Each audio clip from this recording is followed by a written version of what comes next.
I'm Pallavi Shivade properly, and we're publishers of the magazine called The Impact.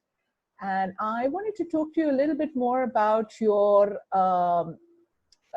database and the work you've been doing, sort of as a precursor to the sales that are coming up, the broodmare and chairman sale that are coming up. I'm hoping this is sort of like a precursor to understanding more about how you and your system for buying mares and especially high value mares. So I understand you started this about 25 odd years ago. You started the database about 25 odd years ago. Yep, 1996. So yeah, that's coming up 25 years. Wow, that's a long, long time.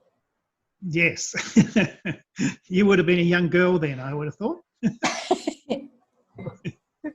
Yeah, I think I was in school at the time. Yeah. And honestly speaking, I think you must have been one of the early adopters of technology, because at that time, I think making databases or thinking about getting information in a structured format is not something a lot of people did. I mean, they would have written it down in books, but to create something using technology must have been new at the time. Yes, I think it was pretty new. I wasn't aware of anyone else doing the same thing in Australasia. But as I explained the other day, it was just it was for me to learn by putting all my comments down on the database and then revisiting it when the horses started racing to see where I was, how good I was or how bad I was. So that's the original concept of why I did it. And then it just grew into, I think, a much more valuable tool as time went by. And now you've got generations and generations of mares and horses, and you're able to kind of look back and figure out where these horses, what the mares are likely to throw, and therefore how good potentially these horses can be. Yeah, absolutely. And does the system, is the system consistent? Are you able to rely on it consistently? Do you see patterns recurring constantly? Yes, no, you do. And like, for instance, fillies that I really liked at the yearling sales, for some reason may not have got to the racetrack. Maybe they were broken down, or for some reason they didn't make the racetrack. Yeah. I've found over the years that those mares have become very, very good brood mares as well. It's almost like they have thrown the same sorts of horses that they were as yearlings, and then become quite successful as broodmares. Wow. Okay. And so are you, have you been successful at sort of predicting, right, these are the sorts of horses that will do well? Can you potentially predict a Melbourne Cup winner? Well, look, I sort of see it as you increase your odds of trying to do it.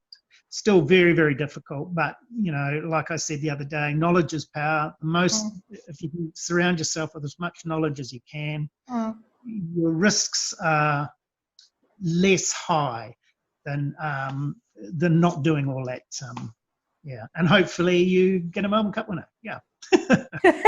Yes, that would be the ultimate high. The ultimate. Yes, I've had a few runners in the Melbourne Cup. The closest I've had is 4th. Oh, fantastic. So I'm going to ask you a question, which I've asked quite a lot of people, and I've never had a proper response to it, is can you potentially breed for specific races? And I don't mean just Australasia, but given the information you have, would you be able to turn around and sort of predict if somebody could breed for the Kentucky Derby if they tried? that would be harder, because I think where all the information I have is basically turf performance, and of course Kentucky Derbies run on dirt, and I do have a theory that not too many can transmit from one. Transcend. From one galloping surface to another. There are very, very few stallions in the world that have been able to do it. Right. And so that's probably not a good example, the Kentucky Derby. Yeah. Maybe a lot of the European races would be easier. Would be easier. So, okay, so going back to,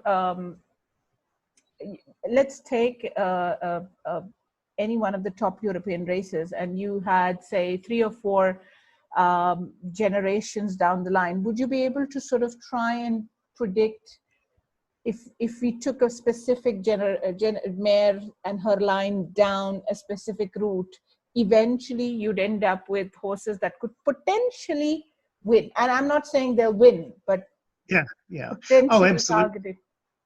Yeah, absolutely. And that's what we try to do in Australia. Right. Okay. Is try and buy mares that we feel have the potential to breed a Derby winner, an Oaks winner, a Golden Slipper winner, or a Melbourne Cup winner. Right. Yeah, so that's what we're trying to do, and I like to surround myself with as much superior blood as I can, and that's probably why I'm very conscious of trying to get particularly European families into the broodmares that we buy. I was going to ask you about that, because you purchased a mare for Peter Liston a couple of years ago, a very valuable mare. And I think that this was with the same intentions, that you'd be able to breed a very high quality horse, either for themselves or for their clients. Yes, exactly. And I think the mare you might have been talking about was Solar Moon. Yeah, and she sold her first foal a month ago, the foal that was inside her, and they got 700,000 for that foal. So she's basically, the mare's paid for herself already in her first foal, and hopefully now we'll go on and breed even better horses, and she'll be a very valuable mare for the down the line. And do you also consult to talk about which mares would be which stallions would be appropriate for that particular mare? Would you look at that to see if there's we sit down and have a round table. Yeah, we do, and because I see all the foals at all the sales, I'll say to the listings, we need to go to the stallion. The stallion I really like. I think he's going to be a good stallion. And so we'll try and buy mares and foal to that stallion, and or weanlings, or we'll send the mares that we buy to that stallion. Yeah. Brilliant. And that's once again through seeing all the foals and just saying, yeah, no, they're the ones we want. See, for the last 25 years, seeing foals and mares and their progeny over the past 2.5 decades to get a feel for things. Absolutely, yeah. And do you rely more on, so is it a combination of experience, so intangible experience and hardcore information, or do you rely more on the information and then use that to back it up? So is it equally? I think for me, it's about seeing the horse first. Right. The horse must have the qualities that I feel will make him a good racehorse, him or her, a good racehorse. Yeah. And then I will consult my database and the pedigree and draw a conclusion from there. That generally tells us how much money we'll have to pay. Pedigree normally tells you how much you're going to have to pay.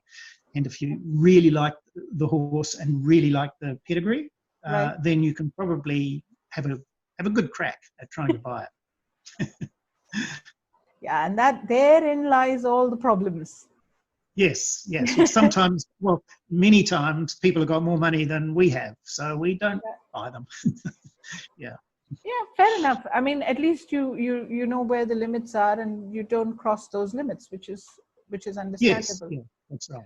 That's right. So when now, and this is probably my last question for you, is so what kind of advice would you give some, whether it's an owner or a new bloodstock agent, when they're looking to buy broodmares specifically? Yeah. Well, in these troubling times, I would be saying to people, you really need to be in the top 10% of quality. Right. I think the breeding game is getting harder and harder.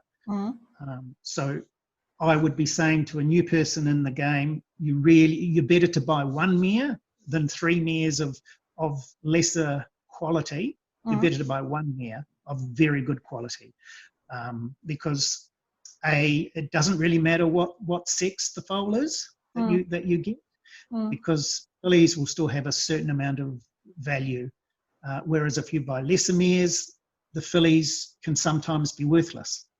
I see. So yeah, so that's one of the MOs that we've been having in recent years, is we try to up it, the value of our mares, because if it has a filly, it doesn't matter so much, because she still has a lot of value.